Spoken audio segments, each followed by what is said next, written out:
wabarakatuh. Kabar semua, sahabat Aksara Pena di mana berada. Pada hari ini kita akan berdiskusi tentang buku.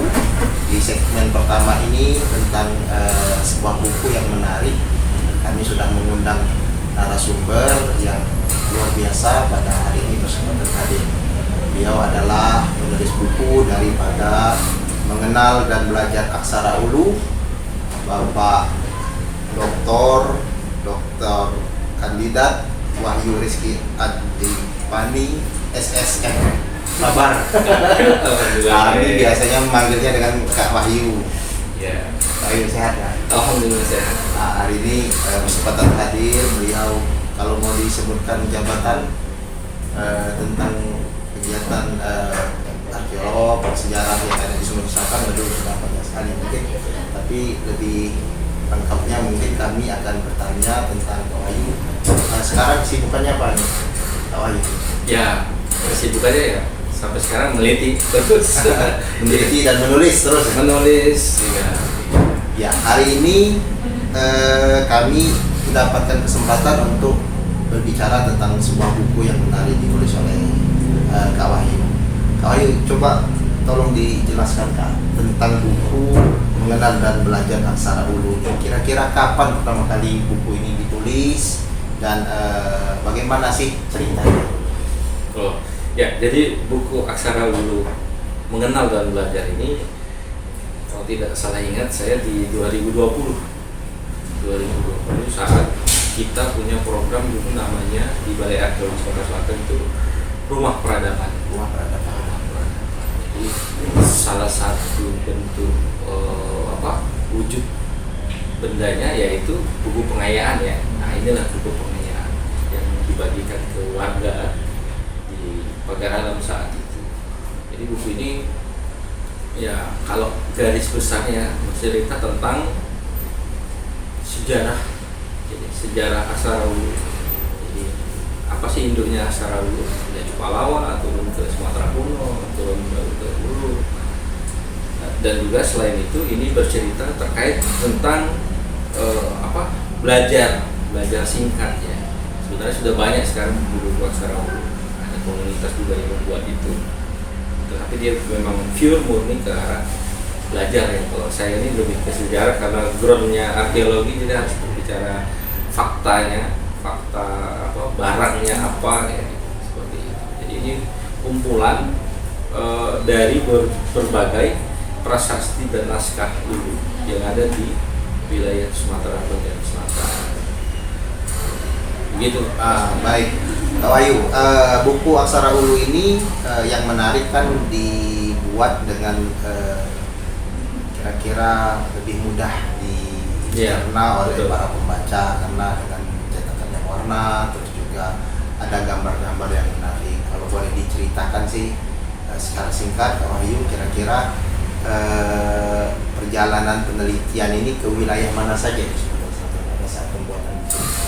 Sebenarnya ini kan rangkuman ya dari berbagai penelitian. Saya itu dari 2009 sudah melakukan penelitian di wilayah Sumatera Selatan, terus juga ke Sumatera bagian selatan, Jambi, Bengkulu, dan Bangka Belitung. Kalau Bangka Belitung dia tidak ada Aksara Ulu, hanya di wilayah dataran di Sumatera. Jadi kalau untuk Sumatera Selatan sendiri itu saya dari 2009, 10 dan 11. Jadi wilayah Sumatera Selatan ini saya bagi ke dalam 3 zona.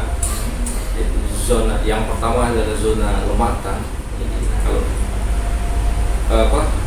ada kanan, tengah, dan kiri maksud saya, 3 zona ini. Jadi kalau yang pertama 2009 itu zona tengah ini ya zona Lematan sampai ke Elim lurusnya seperti itu.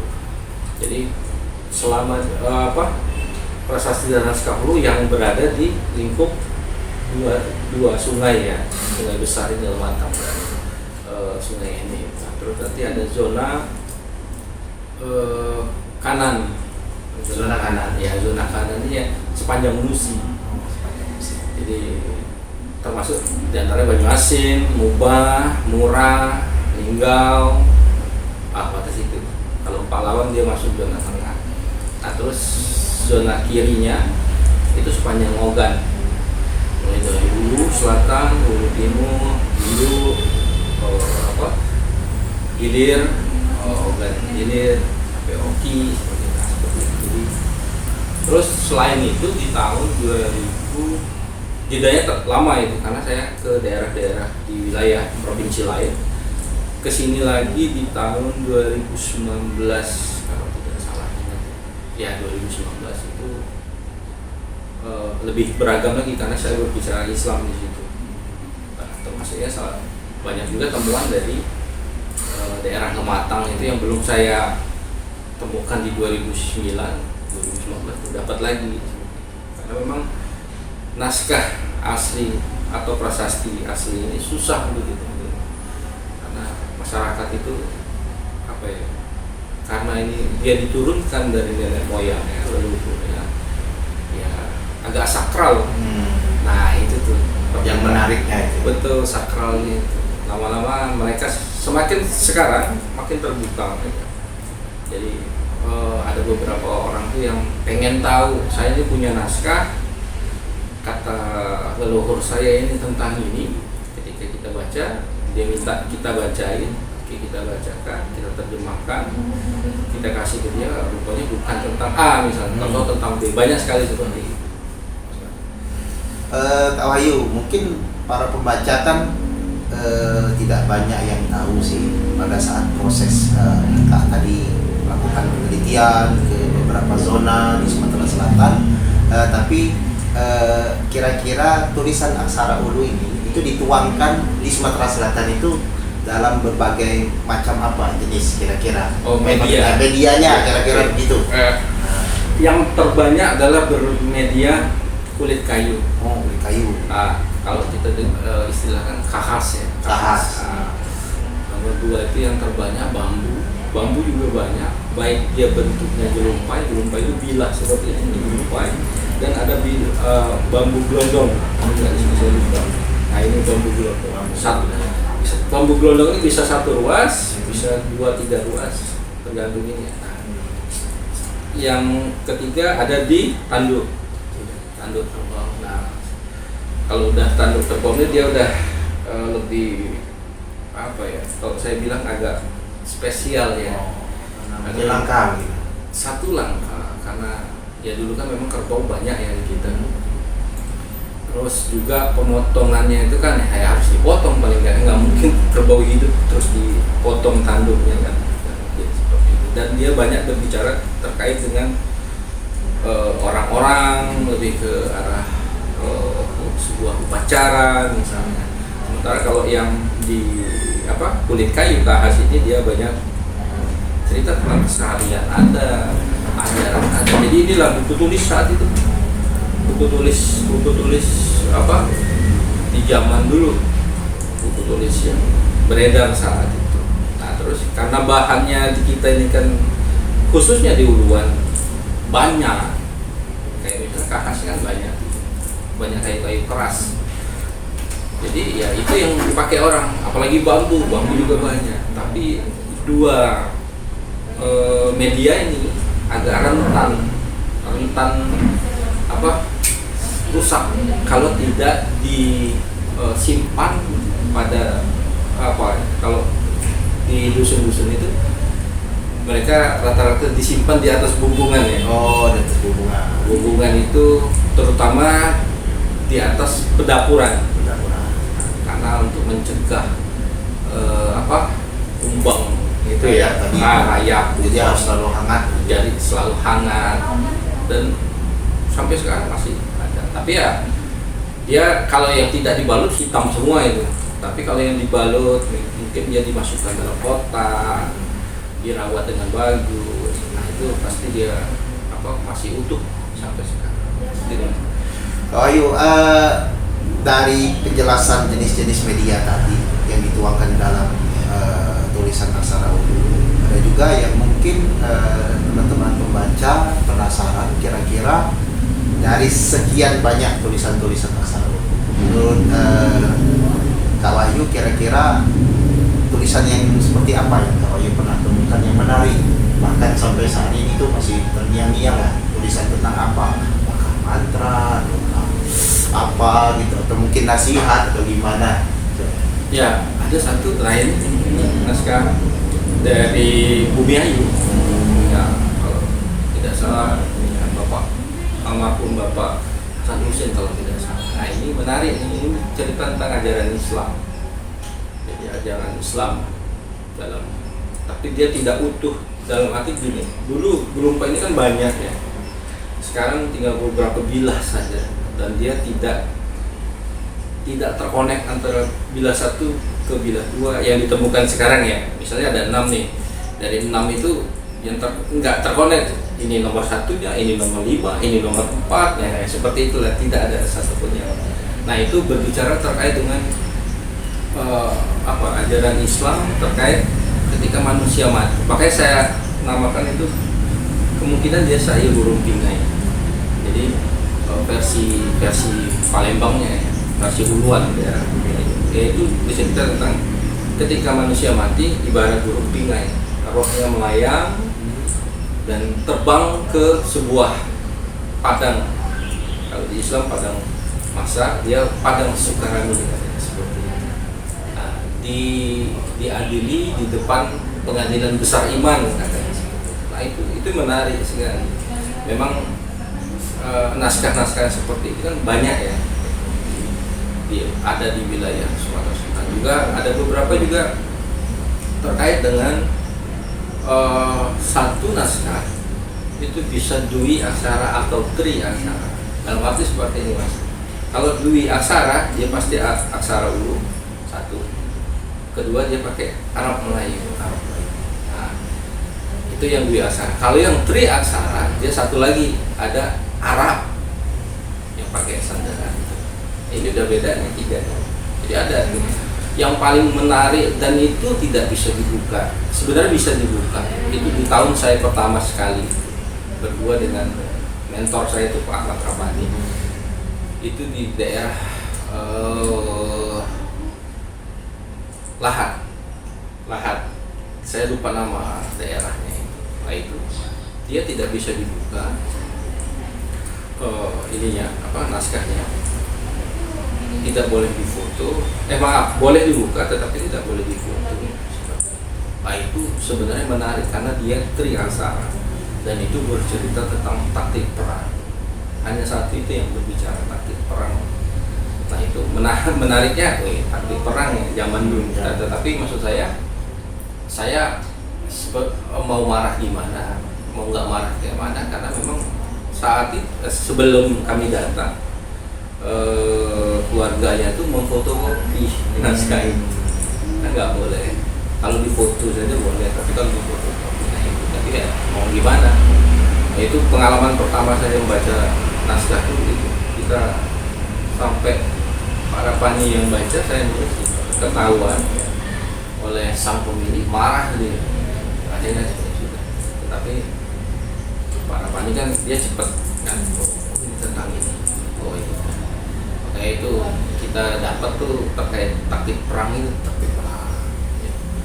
Mas Wahyu, ada lagi yang pernah bicara tentang aksara ulu ini, bahwasanya aksara ulu ini juga begitu disakralkan oleh masyarakat, terutama keturunan-keturunan yang diberikan amanah atau kepercayaan oleh orang tuanya dahulu untuk menjaga. Nah, tadi sudah sempat disinggung tentang bagaimana mereka ada yang menolak gitu ya, ada yang bahkan menerima kalau dalam cerita ini gitu.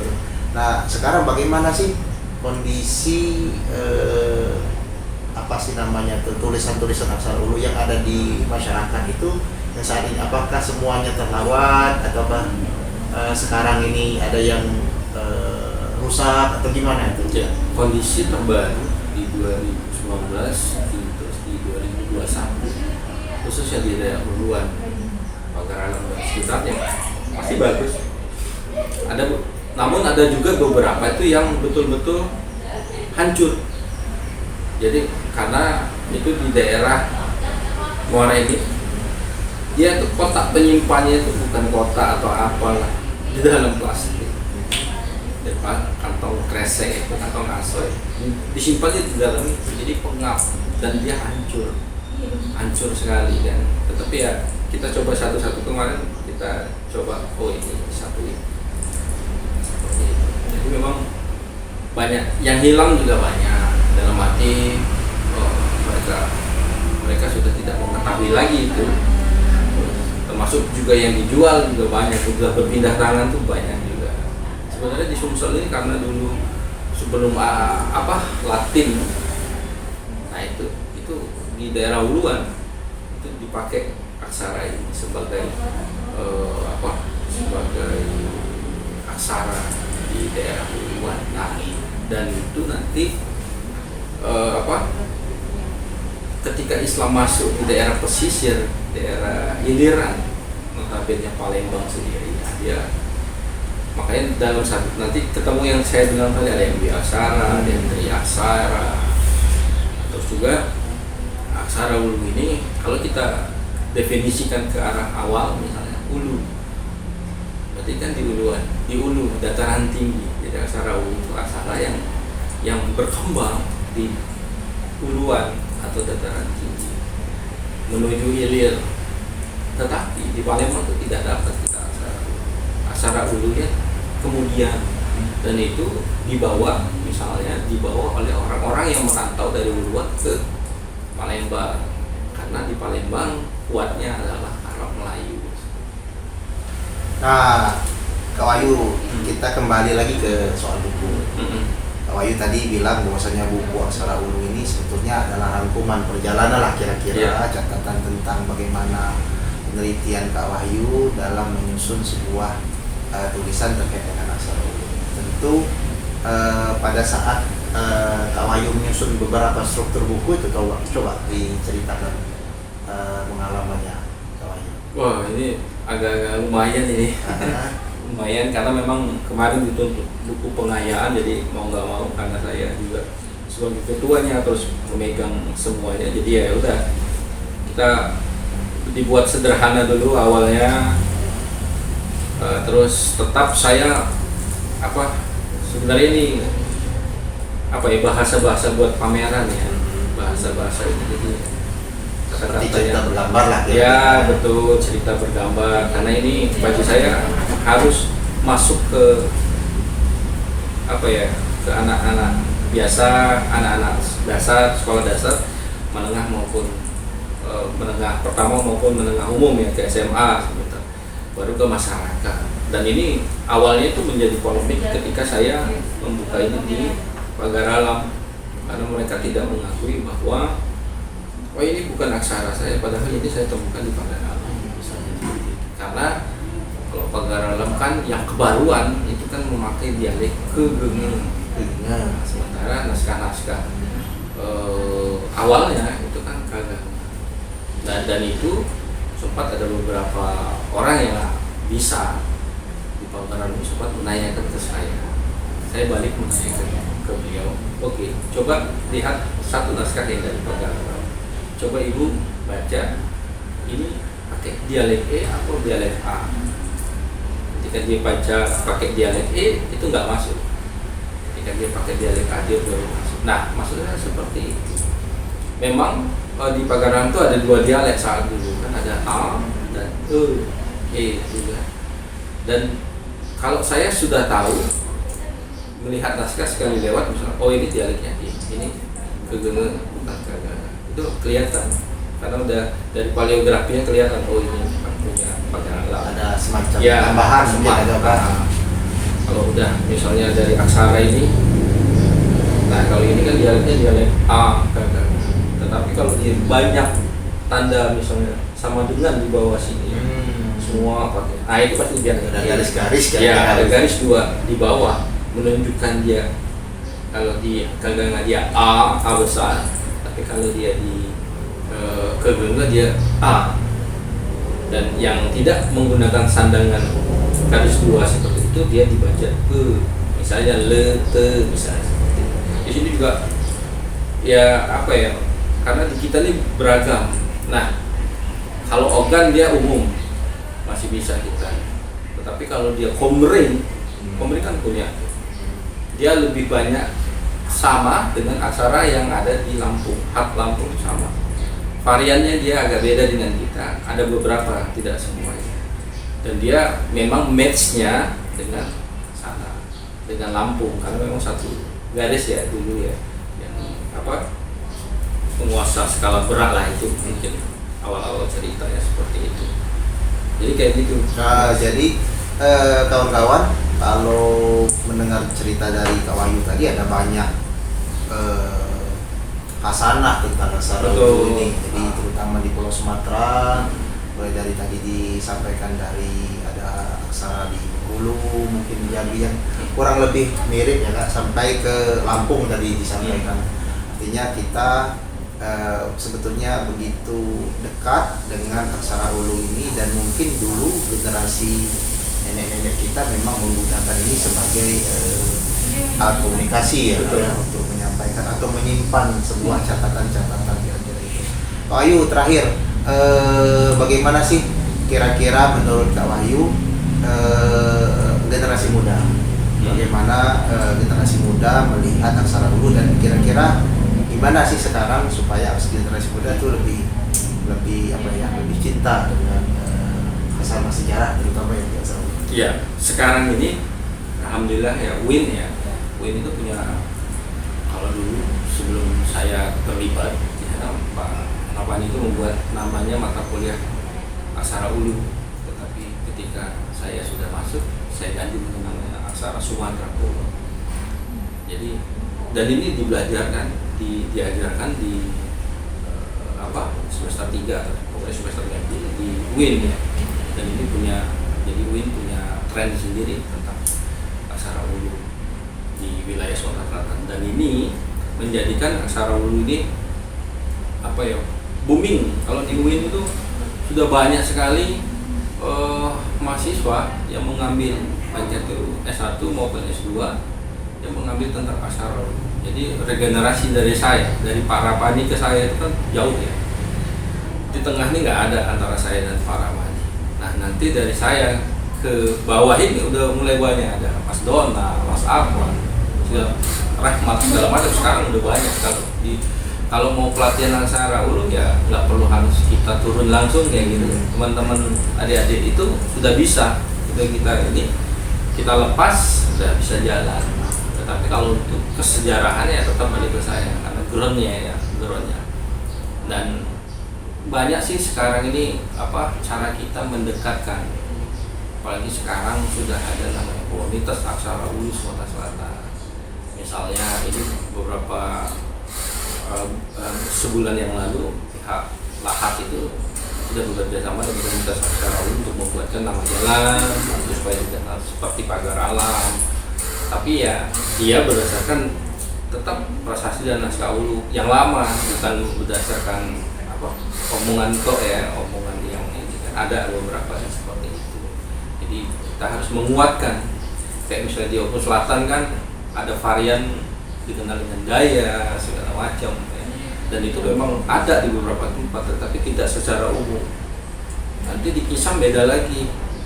Kisam mungkin mendekat ke Ogan atau Semendo karena garisnya sama, itu variannya sama aksaranya. Kalau udah daya ini udah mungkin ke arah Pumurin mungkin ya, karena memang dekatnya ke arah mungkin itu.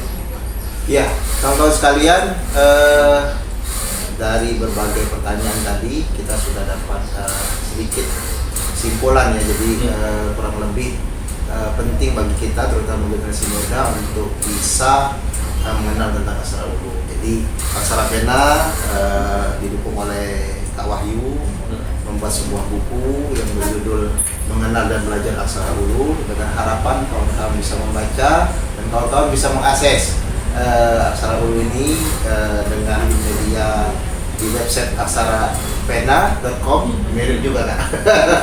aksarapena.com, dan juga bisa mengambil PDF-nya dan bisa komunikasi dengan kami di Aksara Pena. Terima kasih kawan-kawan sekalian atas diskusi pada hari ini. Mudah-mudahan bisa bermanfaat untuk kita semua, dan kami harap sebetulnya kawan-kawan bisa memiliki buku ini, buku milik Kak Wahyu, Mengenal dan Belajar Aksara Ulu. Kami hari, Assalamualaikum warahmatullahi wabarakatuh. Terima kasih. Terima kasih Kak Ayer.